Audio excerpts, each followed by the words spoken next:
Yeah.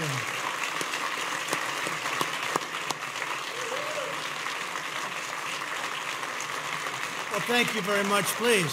Thank you. We are very honored to be joined by our incredible Vice President, Mike. Please stand up, Mike. Mike Pence. Today we're here to celebrate the truly extraordinary bipartisan, that's a very pleasant word, that's a pleasant word, achievement of the First Step Act, very important. This landmark legislation will give countless current and former prisoners a second chance at life and a new opportunity to contribute to their communities, their states, and their nations. And that's what they're doing. Many distinguished, that's true.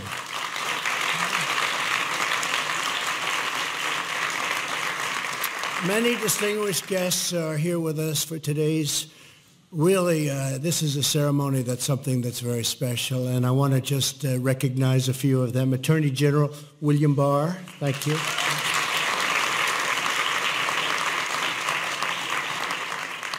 A man doing a great job, Secretary Alex Acosta. Where's Alex?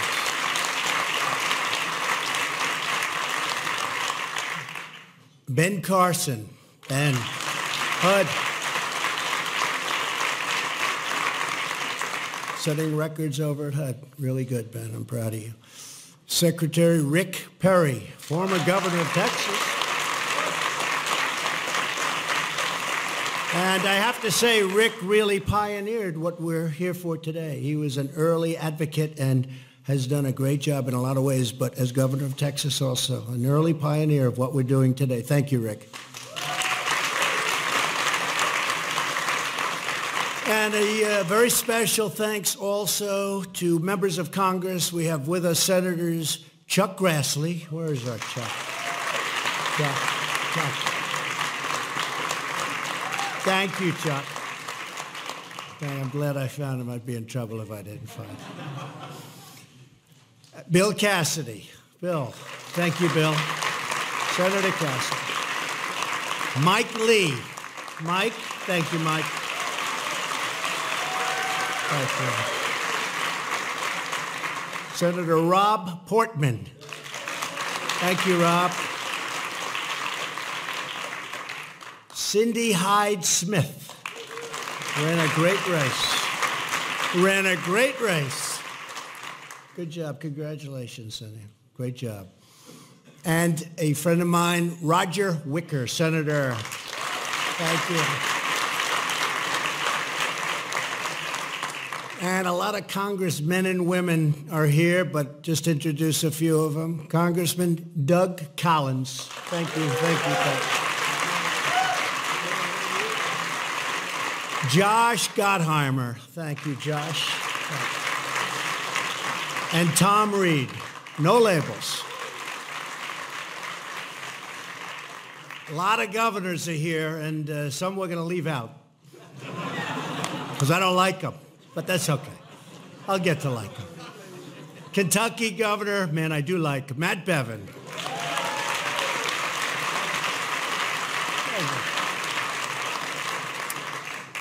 An incredible guy, a friend of mine and all of us for a long time, and he's going to be leaving the governorship one day soon, and we're not going to be happy about that at all. Phil Bryant, fantastic governor. He is a fantastic governor,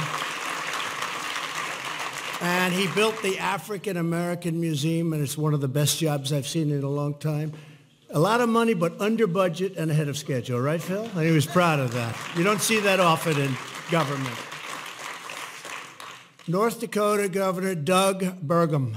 Doug? Thank you, Doug. And Mrs. Burgum. And Mrs. Burgum, thank you very much. And Texas Attorney General Ken Paxton. Thanks, Ken. Washington, D.C. Attorney General Carl Racine. Carl, thank you. Thank you, Carl. And Florida's former Attorney General, Pam Bondi, respected by everybody. Where's Pam? Thank you, Pam. And they're joined by many faith and law enforcement leaders. We have tremendous numbers of people here today that are just such strong believers in not only what we're doing, but also faith. And faith is a good thing. My book, it's a great thing. I also want to recognize someone that you'll all know well, who worked tirelessly on this project, and to achieve it, he went through a lot. And I'll tell you what, he got there, and he got there with flying colors because he believes, and a lot of other people believe, both conservative and liberal, and those in the middle. Jared Kushner. Jared.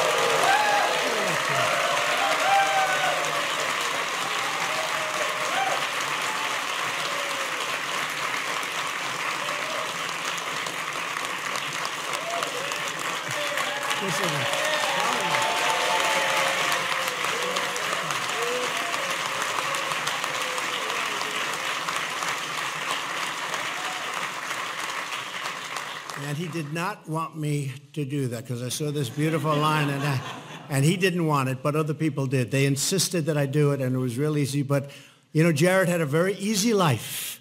He was doing phenomenally in New York, and everything he touched is turned to gold. And then one day he said, I want to come down and I want to have peace in the Middle East, and I want to do criminal justice reform, and I want to do all these wonderful things. And his life became extremely complex. And he wouldn't trade it. I don't think he'd trade it because what he's doing is incredible. And he is doing great in the Middle East. I think you're going to have someday, before we're finished, I think you're going to have something very important signed. And I hope so. You're doing a great job. Thank you.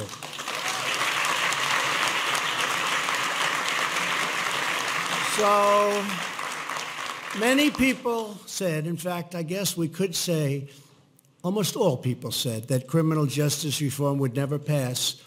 But we came together as a group, we worked across party lines, and we got it done. And it's an incredible thing when you see some of the people here, so conservative, and then some so liberal. And we just have a lot of great people. They came together. They knew it had to be done. As president, I pledged to work with both parties for the good of the whole nation. And that's what it is. It's for the good of the whole nation, and it's something that is so important to me in terms of this and lots of other things. And it's happening slowly but surely. It's all happening. The more I met and spoke with those involved in our criminal justice system, the more clear it became that unfair sentencing rules were contributing to the cycle of poverty and crime like really nothing else before. It was time to fix this broken system, and it's a system of the past, and to improve the lives of so many people. And you look at the safety and all of the things that are happening now as a result of the first step. As an example, nonviolent prisoners will have opportunities to participate in vocational training, education, and drug treatment programs. When they get out of prison, they will be ready to get a job instead of turning back to a life of crime. Right?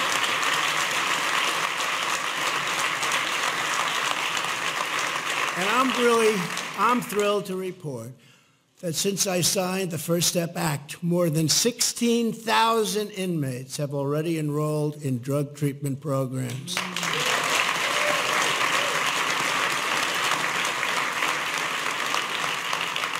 And my administration intends to fully fund and implement this historic law. It's happening, and it's happening fast, and it's a lot for some people to understand, and as soon as they understand it, they say, wow, why didn't we do this a long time ago? And some of the great governors that are here with us today have already implemented it, and they were a step ahead, and now they're going a step further. And I want to just congratulate them. And these are states that I won't name because I don't know if I should be naming them, but these are states that you wouldn't think necessarily would be at the forefront of criminal justice reform. You understand that. Thank you.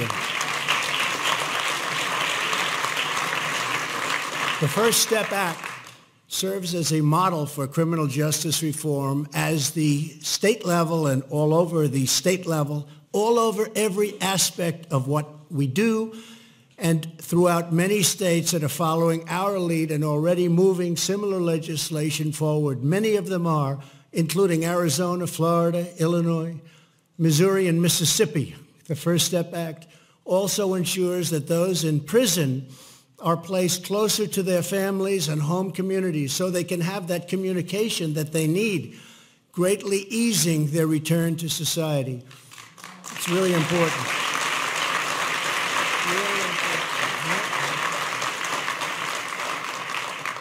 And finally, the law rolls back provisions of the 1994 Clinton crime law that was so devastating to so many and that disproportionately impacted the African American community. Nobody believes how much, and now they understand it. In less than 4 months, more than 500 people with unfair sentences have been released from prison and are free to begin a new life.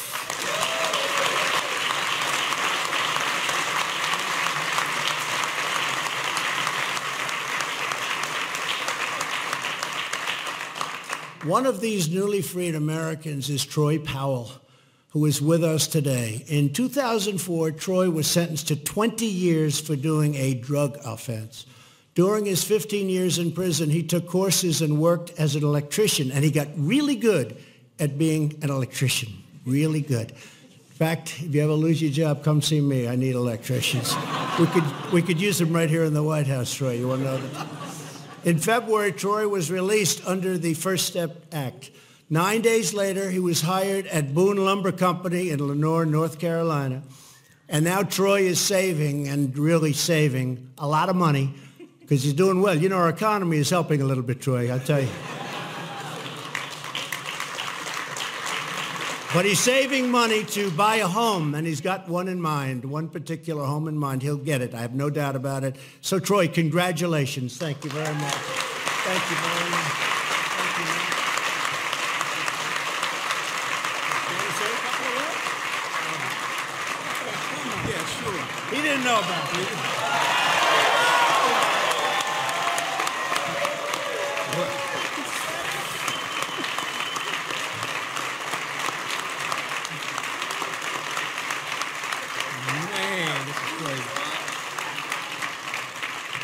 Well, first of all, I'd like to say thank you to everybody here on Capitol Hill for finally getting this bill pushed through.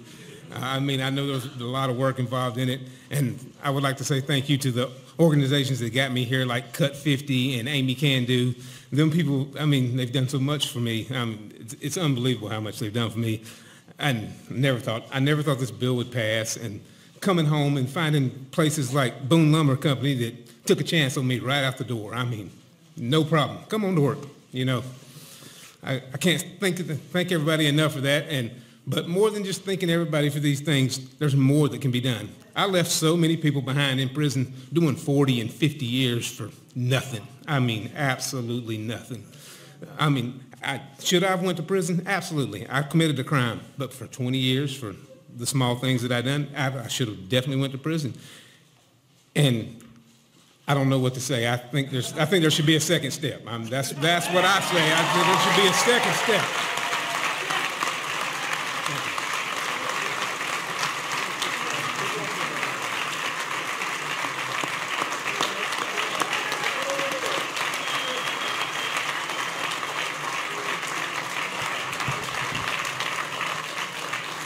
Now, could I have said it better than that? His statement about so many people, and that's true, so many people are there that really are serving 40 and 50-year sentences for things that you wouldn't even believe, that some people wouldn't even be going to prison for today. So I just think that was incredible. And don't worry, I'm going to ask a couple of, but none of them know they're going to speak, and that makes it, that usually produces a much better speech. We're also proud to have with us on stage 5 more Americans who have been released under the First Step Act and transformed their lives. And that includes Gregory Allen. Where's Gregory? Gregory. Hi,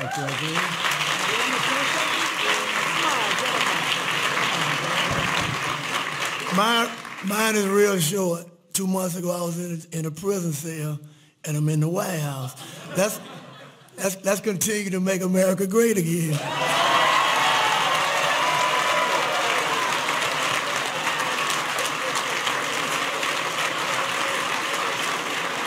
That's great.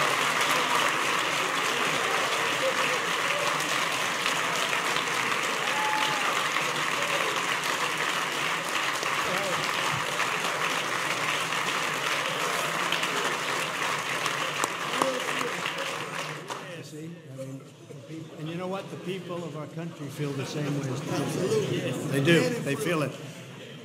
Yvonne Fountain. Yvonne, thank you very much. Thank you very much, Yvonne. Oh, she wants to come up? Come up, Yvonne. She wants to come up. Come on, Yvonne. Thank you so much. God bless you. Thank you. I just want to say I am so grateful. First, I want to thank God because God got me through a lot in prison. Yes, I went to prison. I did my time. I was good the whole time. I worked. I stayed out of trouble.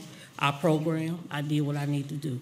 When y'all passed this, I could have fell through the floor because I had been waiting for years and years for them to pass that mandatory minimum. That's a hard thing. But I'm grateful. I thank everybody who put their hands in it, all the hard work. And I really thank you for signing that bill. Yeah. When you signed it, I could have went through the floor. Thank you so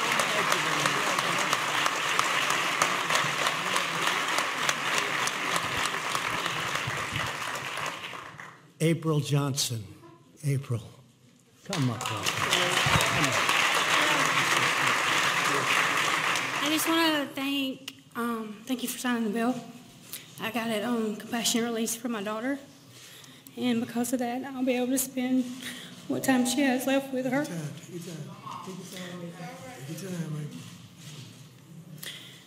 She was diagnosed with ovarian cancer in September, and they have since gave her a grave prognosis. And because of the bill and the First Step Act, I'll be able to spend the rest of her time with her. And I thank you. Thank you, sweetheart. You take care.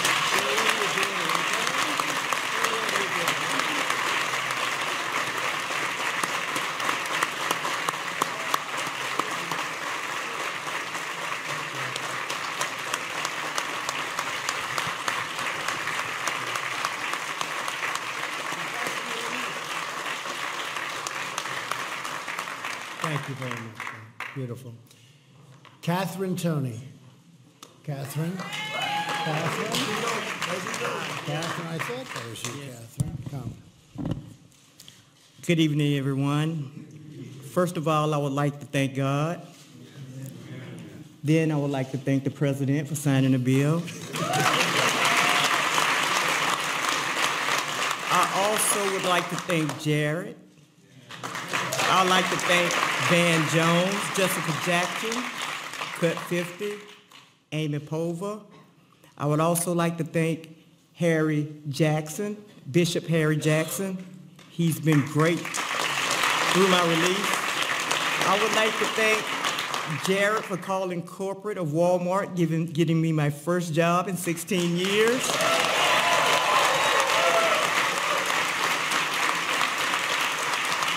I would also like to thank Becky, which is here. Ms. Becky, could you please stand up, Becky Settler? She has worked with me since I've left the White House the first time, getting me this job at Walmart, which Jared reached out to them. And I just want to thank everybody, both parties. And what I have to say is, I feel as if the First Step Act need to be fully implemented, and it needs to be fully funded in order to make this step work. It's so many people that we left behind that needs the same opportunity that we on this stage have. And if they had the full funding that this step need, it would be many of us on this stage. So I just want to thank everyone, and God bless you all.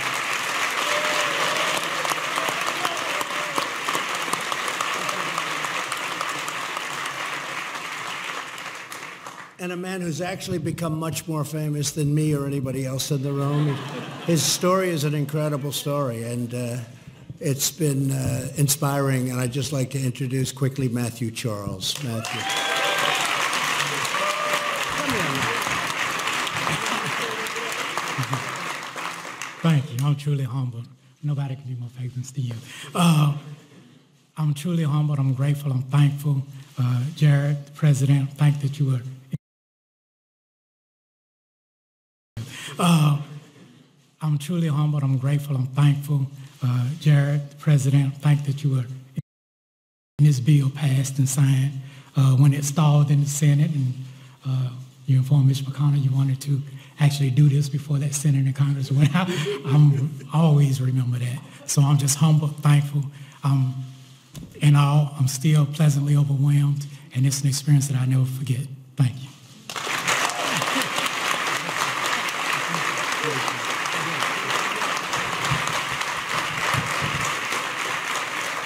And I want to thank you all, and a woman who I think is a terrific woman and spokesman, and I've watched her, and we helped her a little bit. She was in jail for a long time, and she had a long time to go. And I'd like to say, is Alice here? Where's Alice?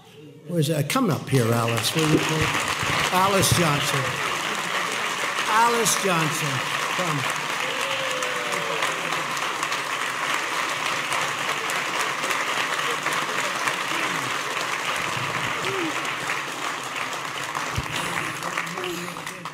Thank you so much.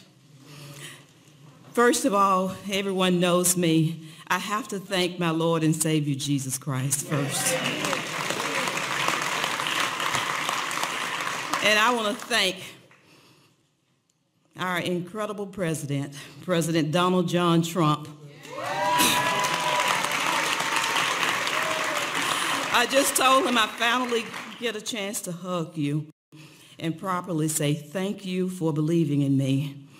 And I'd like to thank all of the advocates who have fought so long for me, have been working behind the scenes trying to magnify my case.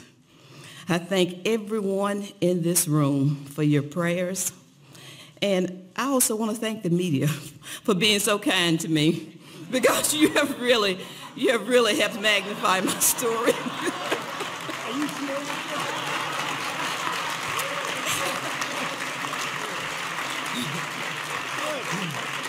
But thank you. I'm an example of a woman who has been given a second chance in life. There are so many others who deserve that same second chance. And so I'm grateful for platforms like this, for events like this today, that magnifies that need. Because somehow, when you see a face, when you see another human being like me, who has been separated from their family almost 22 years, that changes things, that changes heart. God bless you, and God bless America.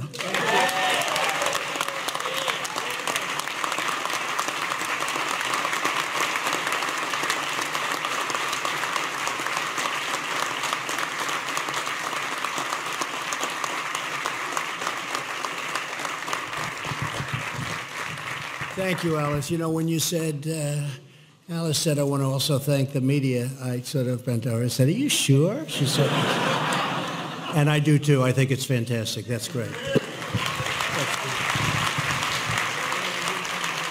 And a couple of people, Van Jones, please stand up, please.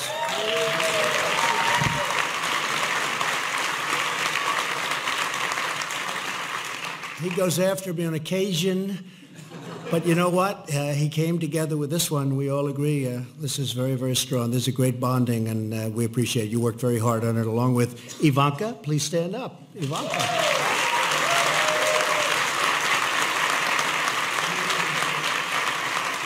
And Charlie Kirk, stand up real fast. And Matt Schlapp, stand up real fast. You guys. Now, that's an example of seriously conservative people. And they're totally into it, right? I mean, so many, so many. So to recognize the dignity and the potential of every American, I've designated April as the Second Chance Month, and we have a beautiful certificate from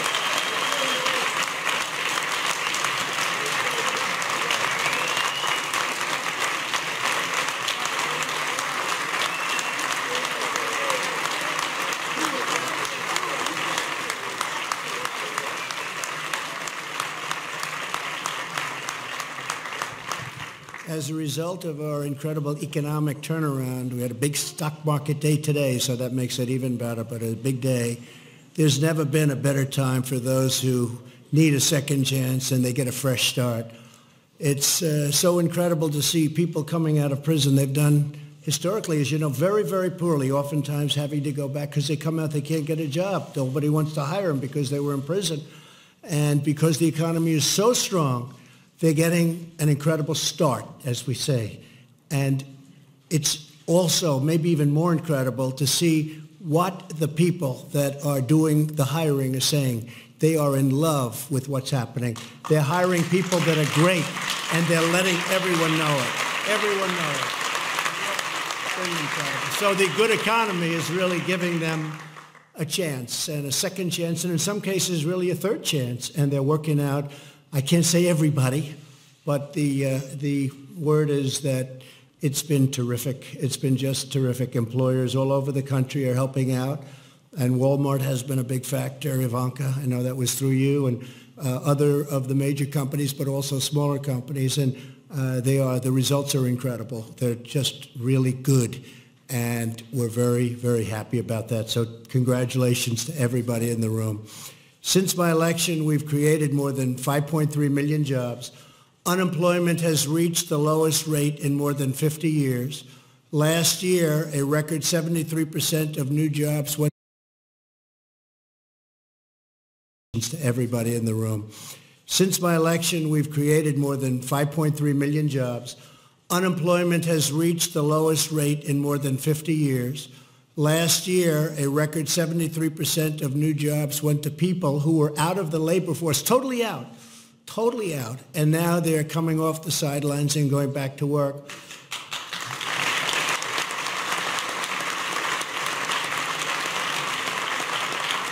And you've seen where I've said a lot because I'm very proud of it. I said, what do you have to lose? And people would say, well, maybe you shouldn't say, but I meant that because it was tough.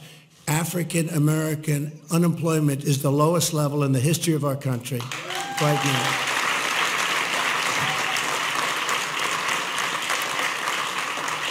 And that goes for Hispanic American, Asian American. Women are very close. Women are at a 64-year low. It's up to 64, soon to be historic, I hope, and it's been incredible. African American income, by the way, and Hispanic American income is the highest level it's ever been in the history of our country. That's a big factor.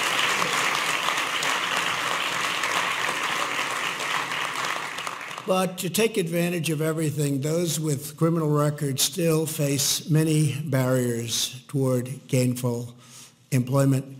When Catherine Toney was released in February, she had difficulty finding work due to her past record. She applied to the local Walmart in Daphne, Alabama. As part of our pledge to America's workers, Walmart is looking to change its hiring practice. It has already started very strongly and is hiring a lot of great people, and some are getting a second chance and some are getting a little bit more than that. And I want to thank Walmart, and I really want to thank some of the big companies of our country.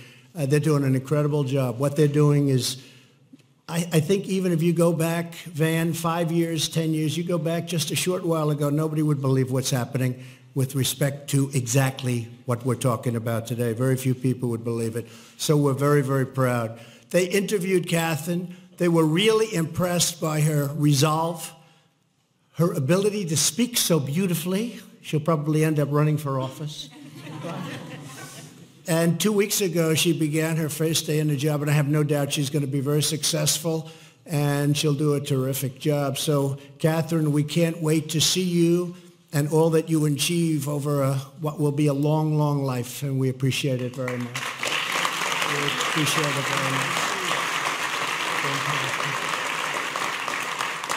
We look forward to that. Americans with criminal records are unemployed at rates up to 5 times higher than the national average. Today, I'm announcing that the Second Step Act will be focused on successful reentry and reduce unemployment for Americans with past criminal records, and that's what we're starting right away.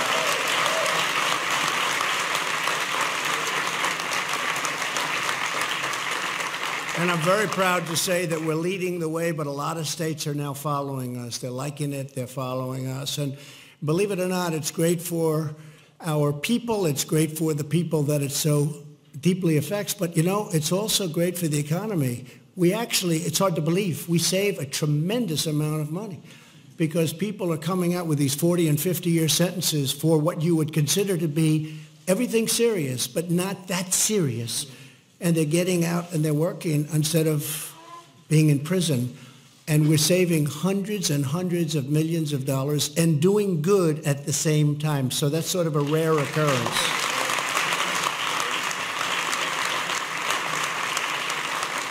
Our goal is to cut the rate to single digits within 5 years, and I think that's very, very achievable, especially if the economy keeps going the way it is, and we're going to keep it going the way it is.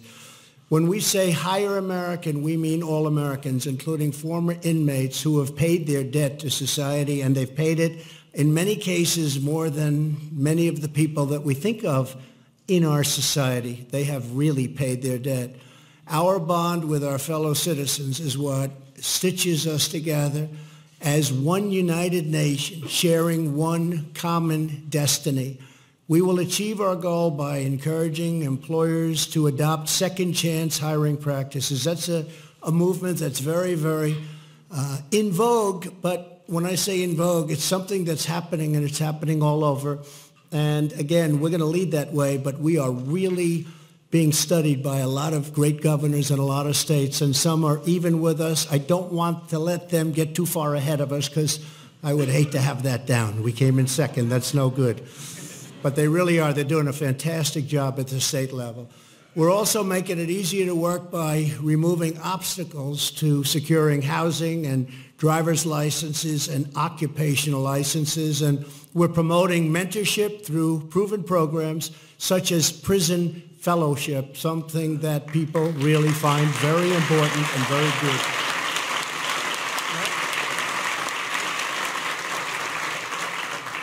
My administration is also supporting funding for reentry programs, including $88 million for Second Chance Act. You know that.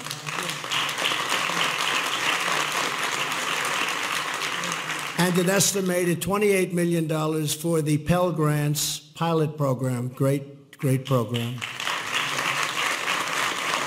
And really, I think maybe more than anything else, we're now proving that we are a nation that believes in redemption.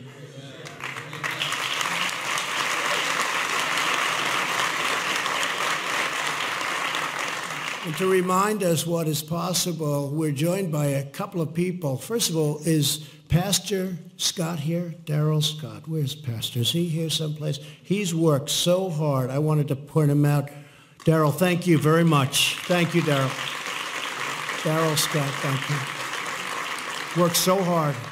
Every time I see him on television, I say, I don't want to go against that guy. He's a tough pastor, a good friend. And also a man who has served time in federal prison, but today he's with us, and he's now a professor of law at a place called Georgetown University, and one of his students happens to be my daughter, Tiffany. So Sean, hey, could I ask Sean to come up, please? Where is Sean? Are you here? Where is Sean? Sean, come up.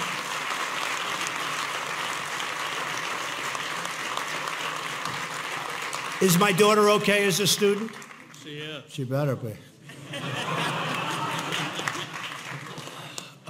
It's fun to get to come back here. The one thing I realized when we worked on First Step was I got to meet a lot of really cool people, and we worked on this together, and I have become friends with so many of you. It's astonishing to me that so many people want to come work and help people that are in prison. Because when you're in prison, it feels very lonely, and there's not a lot of hope. And now there is more hope in the federal system than there ever has been at any point since I have been watching. And that's because of the work that everybody in this room has done. Thank you for helping people like me. Thank you for giving second chances. I think you are going to be rewarded in a way that you cannot even imagine when we get more people like my friend Matthew Charles, who, by the way, came over to our house last night for dinner. And you know what my daughter said? What? My 7-year-old daughter said, Dad, how do I talk to Matthew? He's so famous.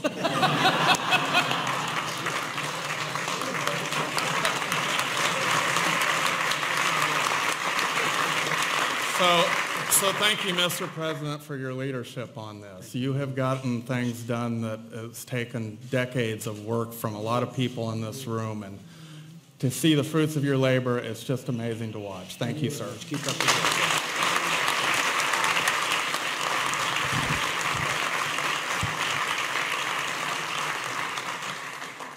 And the First Step Act proves that really, beyond almost anything we can think of, our country can achieve amazing breakthroughs when we put politics aside and put the interests of all Americans first. It's true, so true, especially in these days. If we work together for the common good, we can forge a future of even greater safety, opportunity, dignity, and freedom for the families across this incredible nation of ours. I want to again thank everybody in the room, everybody for being with us, so many leaders. I see Paula White. She's worked so hard on bringing the faith-based community together. And where's Paula? That's right. So hard. I want to thank you. I want to thank you. Such a great job. And most importantly, I want to congratulate all of the people that have been so incredibly successful. They've left a place called prison, and as you said brilliantly, they arrived at the White House. They go from prison to the White House, and you know what? You're going to have an incredible future. Everybody in this room, you know who we're talking about, and the people standing on this stage, you're going to have an incredible future, and it's my honor, and it's the honor of all of the folks in this room that have helped to have been part of a process, I think, that's going to go down as a tremendous day in the history of our country. A lot of tremendous things are about to happen. Thank you very much.